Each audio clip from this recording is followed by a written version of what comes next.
Hi, everybody. Well, it's Karen, and I'm here with a new story. This is a beautiful book. It's called A Map of the World. And there you can see the name of the author and the illustrator. And to tell you the truth, I don't know how to pronounce either one of those names. A Map of the World. The first time we saw the swing and the slide and the garden of the greenhouse with the big windows, my mother sat down in a chair in the backyard and said she did not want to get up. Timang and I looked at the garden, and she pointed out tomatoes, green beans, and a watermelon round as my mother's belly. You see Mother there, she's getting ready to have a baby. Timang is her grandmother. Timang knelt down to touch the dirt. I asked my mother if I could try the swing, and she said, "Yes, Pantao." The green house became our house. I helped Timang hang the special story cloth about how the Hmong got to America on the empty wall by the big window of the living room. You see the story cloth there is like a book with the history of their people. They came first from China and then from Laos all the way to the United States. You can find it on a map. We saw an old man and woman through the window. They waved. We waved back. Later, my mother and father brought me across the street. The old man's name was Bob, and the old woman's name was Ruth. Up close, I could see they were even older than Timang. The leaves of the two ginkgo trees by Bob and Ruth's house turned yellow like apricots. One day, a brisk wind blew, and the fan-shaped leaves came flying down. They covered the grass and the street and the dark mouth of the drain. Bob raked while Ruth sat and watched. Look what a beautiful autumn they're having on their street. And there's our little friend looking out the window. I brought in a leaf for the babies to touch, but my mother said, "They're still too little, Pantao." On a cold morning, cars came to our block, filling the street. Car doors slammed as men and women in thick jackets walked quickly to Bob and Ruth's house. My father said, "Ruth has died. Her family is coming to say goodbye." And you see, here are her little twin brothers playing on the rug. I felt sad for Ruth.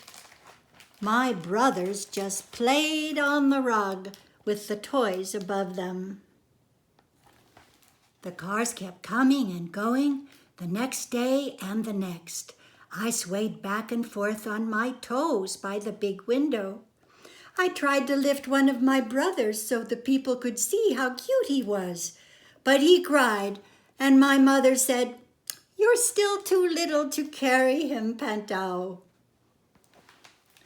After the Hmong New Year, my baby brothers learned how to sit on their own, and we all sat looking out the window together. I clapped for them when a plane flew across the high skies. They laughed every time. The house across the street looked empty. The ginkgo trees reached for the sky with their thin fingers. It was winter, huh? When the snow started melting, I could not wait to return to the swing and the slide and the garden. My baby brothers crawled all over the floor, underneath the table and the chairs. They were like puppies, their tongues licking everything. I found the first worm of spring on the sidewalk and named her Annette. I wanted to bring her inside so my brothers could watch her wiggle, but my mother said, I don't think so, Pantao. The world became green again, and finally we all went outside. Timang planted green onions. I picked flowers from the lilac bushes for my brothers to smell. Do you see the lilac bushes? There's no other smell like that, is there, in the whole world? They opened their mouths and tried to eat the flowers. My mother said, "Don't let them eat the flowers, Panto." We took the babies outside again the next day after lunch. Bob's garage door opened, and we all watched as he pushed out his special bench. He sat down alone. I pulled on my mother's sleeve until she looked at me. I whispered an idea in her ear. Ooh, what do you suppose that idea is? My mother and I crossed the street and walked over to Bob. I let the sidewalk chalk bucket swing in my hands. You see there, she has all her colored chalk, and there are the babies waving in the background. I asked my mother to ask Bob if I could draw on his driveway. I said if he doesn't like it, the rain will come and wash it away. Bob nodded and said, "Go ahead." My mother and Bob talked in low voices. I could hear Bob say, "Ruth, she was with me for 60 years. I started my picture with a teardrop. You see there? She feels sad for Bob. And then I made it splatter like sunshine. I drew lines leading away from the splattered sun in many directions. I drew a line that led to the garden. There I put a yellow ginkgo leaf. I drew a line that led to the grass. There I made the sparkling snow. I drew a line to the sidewalk. There I put a smiling worm named Annette. And I drew an arrow to our house. There I added the lilac flowers. And then I drew a line, the biggest line of all, toward the street. And there I drew the whole world. When I was done, I walked quietly to my mother and to Bob. They stopped talking, and Bob shook my hand. "What did you draw for me?" he asked. I said in a whisper, "A map into the world, just in case you need it." Look, he's shaking her hand. And there's her drawing all over the sidewalk.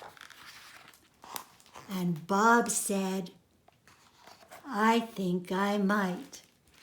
He thinks he might need a map into the world. And he gave her a big hug.